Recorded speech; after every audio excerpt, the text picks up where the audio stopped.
Thank you very much. I promised to speak in English this time, but my presentation is in Swedish. Just to introduce myself, I have worked with environmental issues for decades. I used to be a journalist, and then I worked for the Swedish Society for Nature Conservation. Since 2010, I'm sort of independent consultant. I do work for NGOs, for authorities, now and then for companies. I am also involved in some research, and for different reasons, I had reasons to dig into European climate legislation some 9-10 years ago. I thought I could do that easily because I was such a person that was aware of European climate policy, and quite soon I realized that I had hardly any clue. And the problem was that when I listened to the public debate, I realized that few had any clue on the European climate legislation. So since then, I have worked on this, and I'm following the present negotiation process going on. And now I'll switch to my presentation. I hope everyone can see it now. Yes, we can see it. So, Fit for 55, is it serious now, is the headline. And my answer is yes, it's pretty serious now. If you don't pick up everything I say, and I can only present this very briefly, you can download this paper, which it's published on my website. The Fit for 55 package was launched by the Commission in July last year, and it contains some, actually not 12, but 15 legal proposals. The majority are proposals to change existing legislation, but there are also some new legislation introduced. All of this is tightly connected. One proposal is connected to another, so it's very difficult to treat the separate proposals separately. They are very much interlinked. In December, the Commission presented another 3 legislative proposals, which will have to be considered by the Parliament and the governments. I won't talk about all of it, but concentrate on these 5 proposals on emissions trading, on effort sharing, on LULUCF, which is about carbon storage in basically mainly nature, the Renewables Energy Directive, and a proposal of a sort of climate custom or import duty on called CBAM. And I'll say something specifically on traffic issues. First of all, Fit for 5 is not the step forward. The step forward was taken by the Union when the new climate law was adopted in April last year. Fit for 55 is the way to turn this climate law into reality. So the legal proposals in themselves, they don't move things further. This is how the EU climate policy looked like before the climate law was adopted. It was based on the gross emissions consisting of emissions inside the emissions trading and outside the emissions trading. And the target was to reduce these emissions by 40% to 2030 compared to 2019. The new structure of the EU climate policy is like this. Now the target is not set in gross emissions, but in net emissions. And net emissions is gross emissions minus carbon or rather changes in the carbon stock in nature and wood products. And the 40% target for 2030 can will be raised in more or less to 53%, and the additional 2% will be achieved through the storage of carbon in nature and wood products. And the final goal, or the main goal, is that the Union shall be climate neutral by 2050, and by then the storage of carbon should be at least as large as the remaining emissions. And beyond 2050, the European Union shall be climate negative. The storing of carbon should be larger than the emissions. The center of the EU climate policy are 3 legislations. 2 that regulates the emissions, and that's the Directive on Emissions Trading, and the effort sharing regulation, which regulates emissions outside the emissions trading. And the 3rd legislation is the LULUCF regulation, which set up demands on the net storage of carbon in soil, in plants, and in wooden products. And the emissions trading scheme is directed to some 10,000 large energy and industrial plants in the Union, plus the intra-EU aviation, while the 2 other legislations are directed to the member states. And inside those 3 bubbles, the actors can trade emission space. So that's well known for the emissions trading scheme, that companies can buy and sell allowances to each other. But the member states can also trade emission space inside the effort sharing regulation, as well as carbon storage inside the LULUCF regulation. So a country that overperforms under this regulation, that emits less than it's permitted to, can sell the overperformance to another country. And the same goes for the LULUCF regulation. There are very limited connections between those 3 bubbles. There are some, but they are very weak, and they are basically not growing with the new proposals. This shows the development of the emissions trading scheme from 2013 and onwards. And it shows the number of allowances, new allowances emitted every year out on the market. The blue bars shows the legislation as it was decided 2028, and with that legislation, the emission of new allowances should stop by 2067. This legislation was changed with 2018. So the present regulation, the red bars show the present legislation, the new proposal from the Commission means that no more allowances will be emitted after 2014, and you can say that basically carbon dioxide emissions will be banned from 2040 from those facilities that are part of the emission trading scheme. All large industries, all large energy plants, aviation too. What is now, so this is the main proposal, but the Commission also proposes to include shipping in the emissions trading scheme.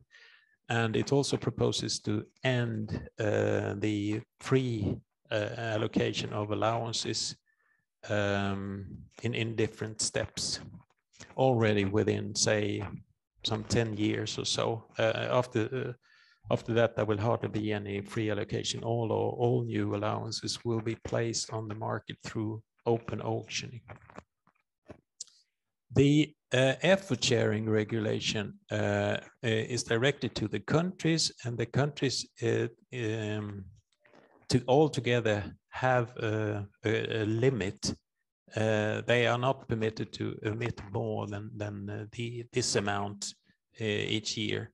And those bars are split in 27 pieces, one for each member state, which is the permitted, which shows the permitted emissions for each country. But as I mentioned before, countries that overperform can sell the unused space to countries that underperform, or they can actually annul them. They can cancel it, and if they cancel, they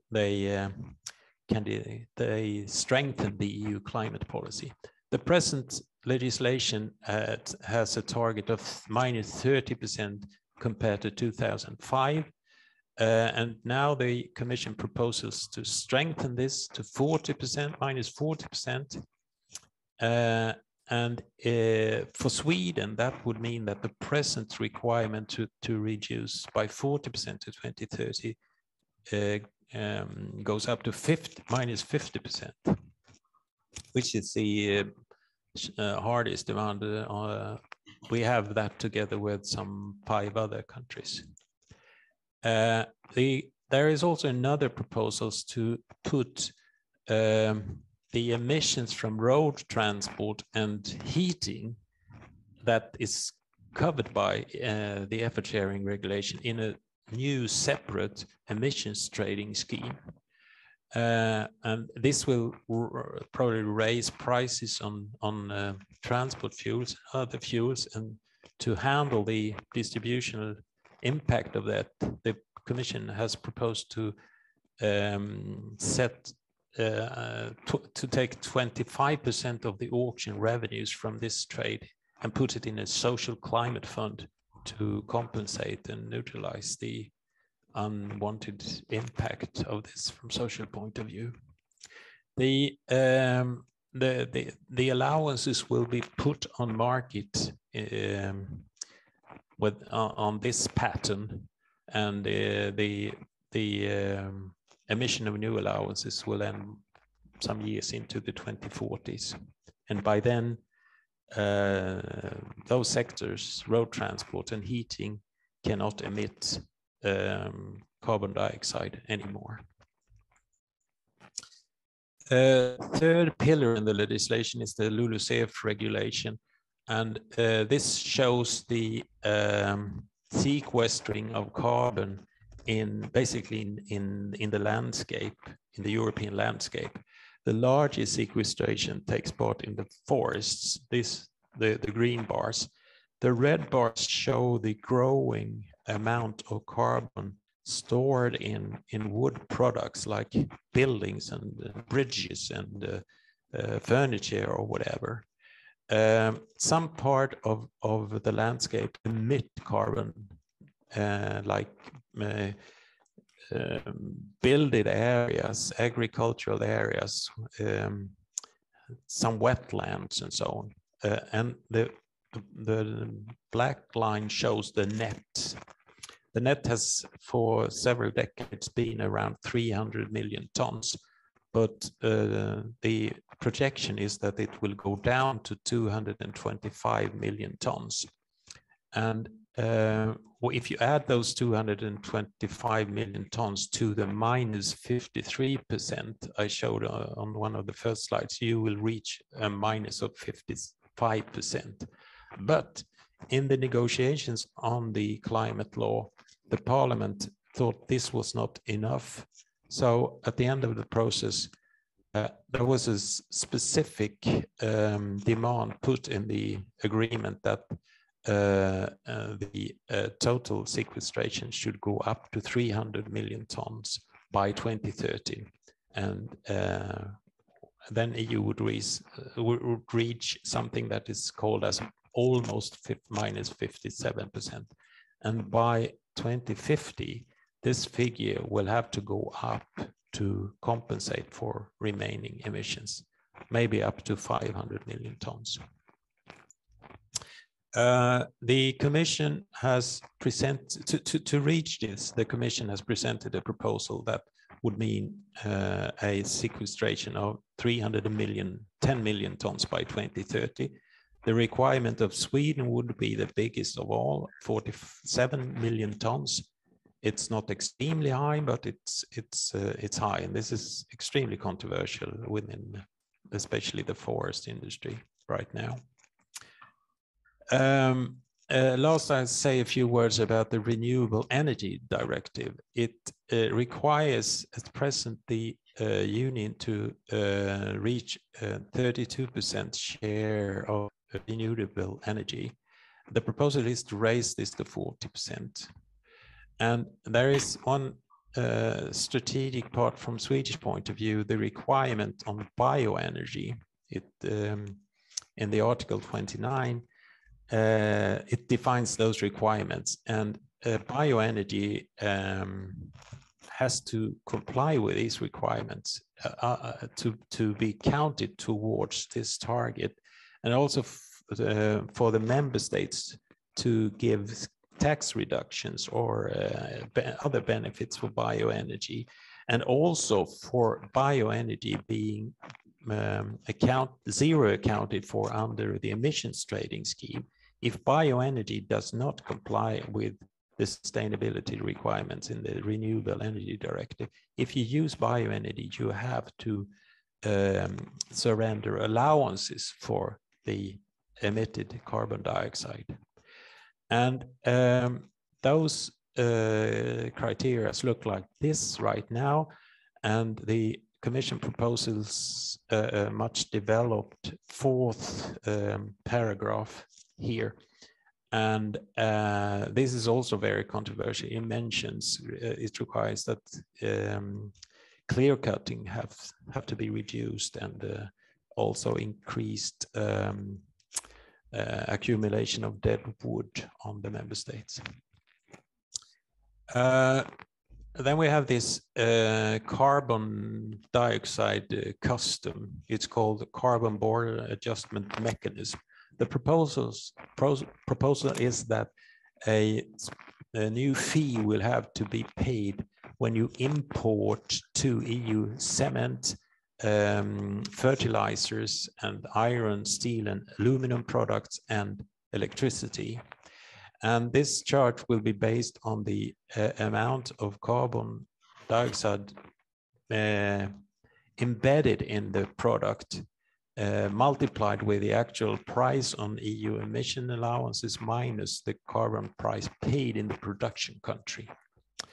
This will be introduced stepwise from 2026 over 10 years, and in parallel, the free allocation of allowances for those sectors will be abolished.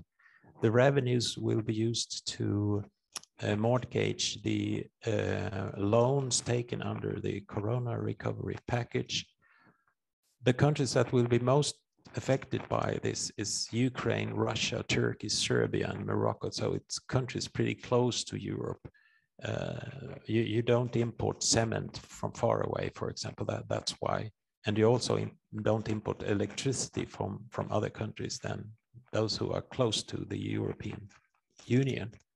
There have been, the industry has asked for export support, because this is only a charge on import to compensate for the costs caused by the European climate policy. But the industry asked for a compensation also when they export, but there is no such proposal from the Commission.